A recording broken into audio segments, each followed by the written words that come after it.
Hey there. Remember the times you were just chilling, watching Family Guy for the gags and jokes, and got hit with the sweetest and most creative musicals mid-episode? Well, I sure do. And here I am to remind you of some of the best Family Guy musical numbers. Starting off at number 5, let's talk about the time Peter led an ensemble cast of drunk people to fully choreograph a dance routine against the hazards of alcohol consumption. But before that, some alcohol consumption. Peter and Brian go see a movie together, and Peter pulls out some whiskey to spice things up. Hey, Brian, you want a drink? You snuck in liquor? Get in on that.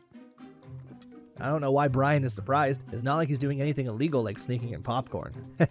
They take a few sips and, just a bit later, start causing trouble inside the cinema. Someone must have ruined the fun and called the cops as local all-chin, no-legs police guy Joe comes looking. Oh, what the hell, Peter? Joe, thank God, there's a situation here. Peter sounds more coherent here than he usually does. What a surprise. The most surprising thing about all this is that the judicial system of Quahog works as Peter and Brian find themselves in court. This court sentences you both to 30 days of Alcoholics Anonymous. That sounds like when I used to hide from my parents and drink beer. Enough about my sad adolescent years. This might be more fun than that. Back at the house, Brian and Peter can't believe that the judge has given them a whole month of AA as punishment. Lois tells them that this is going to be good for them and they'll learn a lesson. What are you talking about? What lesson? I don't need to go to AA. I'm a social drinker, not an alcoholic. A surprisingly eloquent saying from a talking dog. Peter and Brian gather at the Quahog Community Center for the AA meeting. The trauma dump session starts with Greg, who confesses how he ran over a kid with a sports car while under the influence. What kind of car? You said you had a sports car. That's cool, but what kind? It was a Miata. Oh, come on, that's not a sports car. I can't believe I'm saying this, but for once, I agree with Peter. If Miata is a sports car, then my Toyota Corolla is a jet. Peter's turn comes up, and he tells them about the time when him and the boys took a car down the water slide under the influence. Real question is, did they have their seatbelts on? The camp counselor says that alcohol is a destructive property in his life, but Brian has a different view. He argues that the world got along just fine without Alcohol Anonymous. I like you and have no reason not to. I like you and have no reason not to. I mean, fair point. Back at the house, Peter and Brian cry about how bad the AA meeting was. It's a bunch of losers telling boring stories. Lois tries to argue, saying that AA has helped a lot of people turn their life around, but against her is alcohol's strongest soldier, Brian, who suddenly has an epiphany. Wait a minute, Peter. That's it. The issue isn't that these people are alcoholics. They just have nowhere to drink without being judged. Uh-oh, seems like trouble is brewing, but maybe also some beer. All the puns aside, I don't know how you come to that conclusion, Brian, but I respect it. The next AA meeting, Peter and Brian come barging in with crates of alcohol. Hey, anyone in the house addicted to alcohol? I can't hear you. Mr. Griffin, alcohol is forbidden at our meetings. The camp counselor tries to ruin the fun, but watch out. Brian the Reasoner is here to equal the odds. He says they all stopped drinking because they were hurting the others around them, but they don't have to worry about that since this will be their drinking sanctuary. Let's make this our sanctuary. He forgot to justify the liver cancer part, but hey, there's a risk in everything, am I right? The camp counselor is in, and so is the rest of the sad bunch, as the trauma dump session soon turns into a full-blown party. But you can't make so much noise and not expect to catch the consequence. Joe arrives at the center after getting noise complaints, and Peter swiftly shifts the house from a party to a church session. All right, what the hell's going on in here? We got a noise complaint. Joe, shh. Peter's about to start. Faster than your average Iron Man suit up. Peter turns out to be a proper cinephile as he starts his own rendition of the song Mr. Booze from the 1964 musical film Robin and the Seven Hoods. Guess all those trips to the cinema paid dividends. You'll feel better once you've testified. Testified. And so, while the community members dance around like a choreographed scene out of a high school musical, some uncomfortable truths are revealed about the members, like how Carl turned into a bona fide cinephile after he started drinking, and how Ollie lost his tongue to the sweet nectar. Side note, but my favorite part about this is how everyone magically gets sober enough to drink and dance perfectly. Now, alcohol makes a big man small and can lead to a life of crime. Demon rum makes a gent a bum and you cash in before your time. This isn't even a parody anymore. They're just speaking cold facts right now. Don't mess with B-double-O-Z-E, 'cause that spells booze. And that completes the high-flying, fully choreographed, amazing-sung anti-drinking ad that might just make me put down the cup. That might have been an existing song, but I'll bet my bucks that Family Guy did enough to make it stand on its own, and possibly be even better than the original. Coupled with the fact that a whole night of drinking booze saved Seth MacFarlane's life since he got so drunk the night before that he wasn't able to fly on one of the planes that was involved in 9/11, this musical might even be a sort of a thank you from MacFarlane to the Devil's Drink. but who knows? No time to be getting hungover on this, as the next entry is when the showrunners decided to get crazy with the budget on the Season 8 opener, Road to the Multiverse. It's Clam Day, everybody, whatever that means, and family takes a visit to the Clam Festival. Stewie can't help but flex on Brian for winning the competition. Brian, look what I won! Wow, what'd you win that for? For having the best pig in the competition. Up turns the camera, and it's less pig and more a creature from Nightmare's depths. Yikes. Stewie decides to let Brian in on his little secret and takes him to his room. He opens up his mini lock, and to nobody's surprise, it's what you would kind of expect from a 2-inch bald megalomaniac. You ever heard of the multiverse theory, Brian? After a long lecture on what a multiverse is, Brian clicks on his dimension device and off they go to the depths of Seth MacFarlane's mind. They arrive to flying cars and instant AIDS healing medicine. This is Quahog, Brian. Same year, same time. But in this universe, Christianity never existed. I'll just skip past Stewie's conversation here before some of our churchgoers start feeling a bit peckish. And it's just Meg looking like a Playboy model, like that's any surprise. I'm more curious about what Lois looks like, and it seems like I'm not the only one. In this universe, she's still one of the ugly ones. If you saw Lois, you'd have to put your in a wheelchair. Not to even talk about the gruesome image that just flashed in all our minds. That's a really weird statement about his mother. Yes, he still likes his milk straight from the source. Stewie doesn't waste time to show Brian around. Hey, is there a bathroom around here? As if waiting his whole life to be asked the question, Stewie orders one quick digital poop removal. The name speaks for itself. Guess shit did not hit the fan. Stewie takes Brian to a modern art museum where all the Renaissance art has been replaced by art by John Hinckley. Now that's a rabbit hole that would have made for a great documentary. Ryan doesn't mind taking trips to more universes, and Stewie obliges, taking them to a Flintstone-style universe. Whoa, what's this place? Yeah, this universe looks weird. Am I the only one who doesn't mind the old Flintstone style? Or am I just old? They take a look inside the house to find cavemen Lois and Peter doing their best Flintstone impression. Peter and Lois perform a parody of the Flintstones, replacing every word with rock. Yes, I enjoyed rocking you up the rock last night. Seeing this, Stewie and Brian decide to get out of there. Hey, Brian, want to get the rock out of here? Rock, yeah. It seems like the writers hold some rocky opinions about the Flintstones. Anywho, the next universe they arrive at is one where the United States never dropped the bomb in Hiroshima, and thus anime was never created. That's heaven for some people. They take a look inside the house and find Peter, Lois, Meg, Brian, and Stewie doing their best Shogun impression.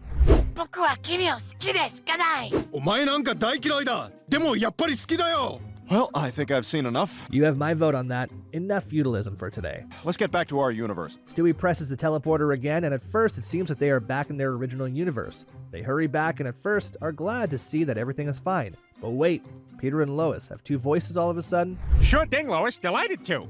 I get tired when I stand. Stewie and Brian immediately run out of the house. What the hell is this? This isn't our universe. Stewie looks at the hand teleprompter and explains to Brian that they are now in a universe where everyone has two heads, one happy and one sad. I would personally like to believe that this is what eventually led to Inside Out. Brian is freaked out to the full and asks Stewie why the thing isn't taking them home. Why didn't that thing take us home? I don't know. I told you it hasn't been fully tested yet. Stewie argues that it's not fully tested yet, something which the Baldy incidentally didn't mention before. This wouldn't have happened if he watched AWS Peter's videos and learnt about Jenkins. Stewie, please tell me you know how to get us home. Of course I know how to get us home. We all know Stewie isn't going to say no, he doesn't, so he presses the button. This time, they arrive in Quahog during the Ice Age and get stuck inside the ice, unable to move an inch. Stewie tells Brian to try to break through the ice since he's stronger. Hey, what was that? Oh, well, you said I was stronger than you, and that must have made me happy, so my tail started wagging. Sometimes you forget he's just a dog. Stewie starts to say things that make dogs happy, and Brian reaches a remote in the ice. He presses the button, and they get teleported to a different dimension yet again. Apparently, this is a universe where everyone has to take a poop right just now. Let's just skip past that real quick. Even Stewie and Brian press the button faster than it takes to cut away to the next gag in the show. The next dimension they arrive at is Disney, and suddenly the frame rate increases. Someone must have turned on ray tracing. They go inside the house to find Lois drawn in Disney princess style. Oh, Stewie and Brian, you're just in time for pie. Nothing escapes the lard's nose as he comes flying in as he smells the pie's trail. This is the start of this particular musical, which starts really catchy. And they'll tell you real sweet with a musical tweet. It's a wonderful day for pie. This is wonderful, Brian. Oh, let's live in this universe. Not only is Peter singing his heart out, in this world, Quagmire is just a bird singing along with the tune. For pie. Not only that, Adam West and Tom Tucker fulfill their cameo in this musical as a mouse and a bunny, while Meg looks almost like she usually does. Heart, passion, whole loads of budget, this musical reeks of it all. It successfully pays homage to the old hand-drawn Disney movies in a surprisingly PG way. And hey, who wouldn't want to live in such a world? I know Stewie does, but wait till he finds out what the Disney mobile residents of this universe think about Jews. His opinions might change, or maybe even get stronger. That's a tale for another time. In the meantime, the musical does what it was supposed to do. Blow some of that Fox money down the drain. Brian? This feels weird. Hit the button. The music continues on with that. One episode, titled Into Harmony's Way, which opens with a typical night in Quahog where Peter and Quagmire stumble upon a new pastime, making music together. I knew you were gonna be hot when you were 9. After an accidental yet surprisingly harmonious moment, the two realize they might actually have some talent. Wow, we sound amazing together. I know, that was incredible! Peter and Quagmire, in an unusual moment of self-awareness, decide to take their newfound skills seriously. Ideas start flying, though not all of them are winners. Yeah, maybe we could open up a mattress store. Or we could try singing. Yeah, singing, that's good. Slightly better idea, considering neither of them have any business skills whatsoever.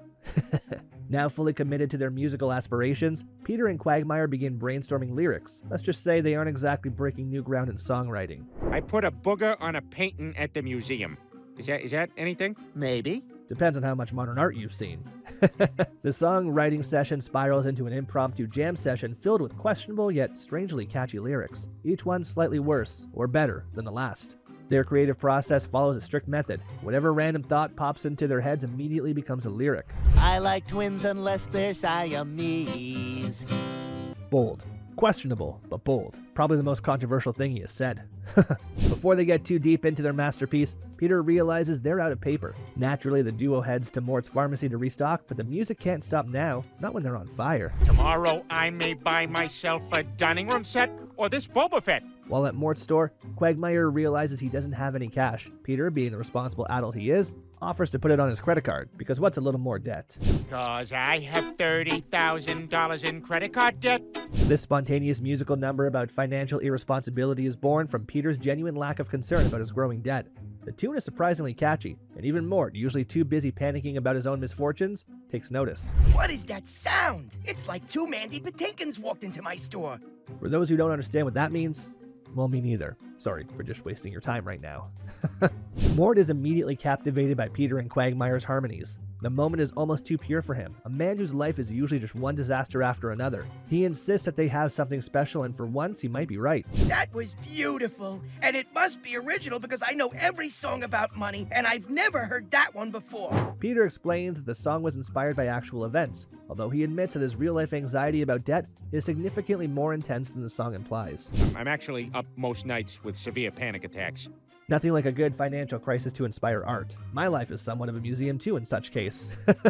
Mort, a man who once held his own record label Morttown, sees potential in Peter and Quagmire. He reminisces about his days managing some of the biggest disco acts of the 70s. Apparently, he even managed a group called Earth, Wind, Fire, and Pollen before a tragic downfall involving an addiction to olives.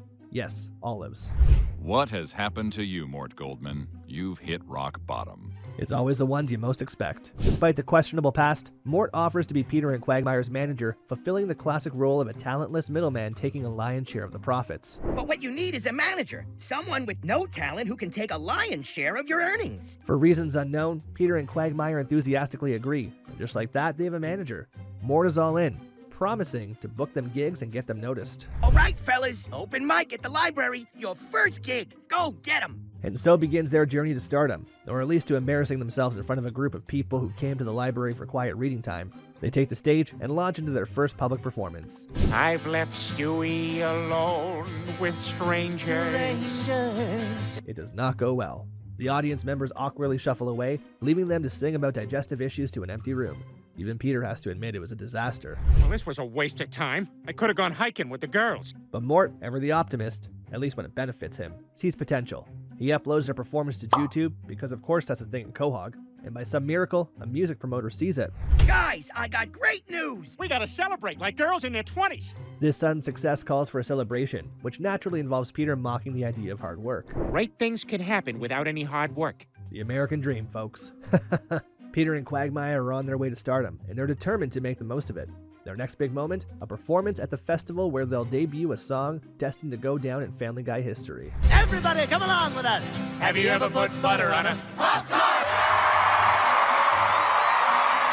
What follows is a genuinely sweet performance from Peter and Quagmire as they talk about the most mundane topic ever. For a musical number, I'll admit that this entry is the least fanciest, but have you ever really put butter on a Pop-Tart?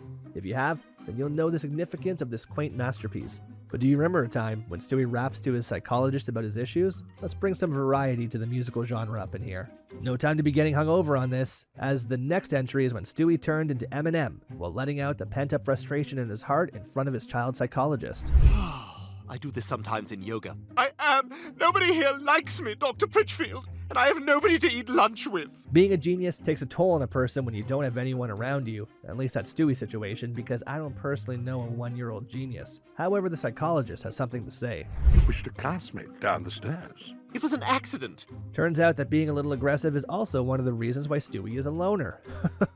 I only pushed Tyler down the stairs because I like him, and I'm afraid he won't like me back. Stewie, being the lead supporter of tough love, explains how his affection turned aggressive out of fear of rejection. One thing leads to another, and Stewie decides to break down the psychologist's whole life after seeing a picture of him with his boyfriend. He just turned the table on the psychologist himself.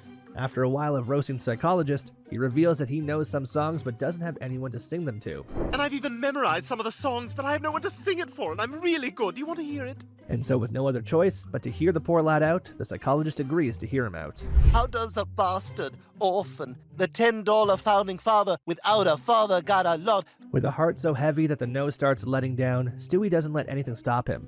Boy is on his way to win more Grammy Awards than Kendrick Lamar. Well, the word got around, and they said this kid is insane, man. That's a fact, as such talent is unheard of. At this point, he can probably go bar to bar with Eminem. The song of the year finally comes to an end, and Stewie feels much better than before, so the psychologist asks him again why he pushed the kid down the stairs. Oh, I don't know. The psychologist tells his own sad story about how he also knows how it feels to be alone, but Stewie isn't interested. Have you ever thought of just being yourself, your real self, and then see what happens? Stewie takes up his advice and drops his British accent, revealing his real voice for the first time. How about now? You freaking hear that? What about now? Coming up now, this voice. With a lot of burden off his shoulders, Stewie can probably grow taller now. I feel relieved. Like a weight has been lifted. I can finally be myself. I hope he stays for a while. Yes, that's right. There's no going back now. Having opened up for the first time in his life, Stewie is thrilled at his own character development, and so is the psychologist. I don't want to be like everybody else. These words struck Stewie like a rocket, as he doesn't want to be like everyone around him. Makes sense when you see the people around him. It's because I can't have anyone know the real me. And so you must die. And so the whole episode turns out to be useless, as Stewie returns to his normal, unbearable self. Good night, Stewie. Night, Brian. At least we got the song of the year that made Tupac turn inside his grave. Don't let the music distract you, as next up on the list, we have the musical moment in which Brian and Stewie gather people to support their proposition to legalize weed. These two are the only ones trying to actually make America great again. But to know how Brian's frustration reached to the point where he led an entire campaign, we'll have to first look at Quagmire's new cat. Yes, Quagmire, the freak got a cat that he fell in love with. Isn't he just the cutest thing you've ever seen? Hi, James. What the hell we doing? All of his friends got confused at what's the big deal about a cat's fanny, but only Quagmire knows the answer to that. They find Quagmire slowly drifting away from them. I hate Quagmire lately. Me too. That cat has totally changed his personality. They do say that pussy changes a man, so they decide to take things into their own hands. We gotta do something about this. His whole life is about that stupid cat. They come up with a master plan to sneak inside Quagmire's house while he's out and to shave the cat so Quagmire doesn't like it anymore. Peter decides to play barber, but all the wanking made his hand move, and alas... Oh my God! Peter, you killed it! Peter, stop doing what you're doing. Thankfully, he left the cat with 2 lives. But who knows if she can mentally recover from that. Brian and Peter rush to bury the cat's corpse, while Peter seems like a serial killer, but they're spotted by the cops. Almost as much as I hated my overly sensitive car alarm. The cop sees the whole scene, but finds everything right, just like every regular cop who fails to read the mood. Well, that all seems fine. Sorry to bother you, sir. Yep, nothing wrong in all that. A serial killer's dream cop right there. But unfortunately for them, or to be exact, Brian, things don't go smoothly for him. Pot! Small amount of pot! You're under arrest, dirtbag! Oh, come on! Murder? No, that's not a big deal, but getting high is. Brian gets sent to the jail, where hopefully he didn't drop the soap. He gets bailed out soon enough, but is very unhappy with how people are so against weed. I can't believe they threw me in jail for a quarter ounce of pot. No one watching probably believes that a dog can talk either, but this doesn't stop Brian's weed addiction and he almost gets caught again. Brian, under your probation, you're required to submit to random drug tests. I need some urine. Joe Mama would never be happy if you do drugs, so stay away from them, kids. Brian tries to pass his drug test using Stewie's urine, and Lois tells him that he needs to change. All great men strive for change, so Brian decides that weed should be legalized. It's time for Quahog to legalize marijuana. I say it's time for Quahog to be great. Finally. He tries to get the people to support him, but no one is interested, so Stewie takes the helm. Here comes Taylor Swift. He uses his beautiful voice and smooth flow to quickly gain everyone's attention. Now everybody gather round and listen if you would. But all you need is a bag of weed to really get a kick. Who would not want to know how they can feel good? The secret to happiness that every human wants to know, especially if you live in a place named Quahog. When Texas people want to feel good, they go assault a queer. And those were the legendary words which made all the people around them join their performance. They did not stop after this because there was no need to stop. He even roasted Texas people and Michael Jackson in the middle of his performance. Michael Jackson needs a rush. He humps a guy like me. That right there, my friends, is the greatest diss track released in this century. All the people dance together with him as they know he is right. Brian's part of the song starts and he doesn't disappoint, even though he begins in the most boring way possible, by giving references. As Mr. H.L. Mencken said, the common man's a fool, but try and use your heads and don't buy into all the fear. With the whole of Quahog dancing alongside them, the mayor finally admits defeat and legalizes weed. I hereby sign into law the legalization of marijuana. The whole town turns into Snoop Dogg. And Stewie's words turn out to be right, because people become happy with a bag of weed in their hand. But wherever there is good, there is also bad. Namely Lois's father, whose only concern is money. He convinces Lois that weed should be illegal, and ultimately they succeed in making everyone miserable again. So these were 5 Family Guy musical moments that usually go under the radar. Let us know if your favorite scene made the list, and if you like the content, make sure to like the video and subscribe to our channel, so you can continue to get even more hilarious and unique Family Guy content from us. Until then, it's lights off for the world of Quahog and its funny little characters.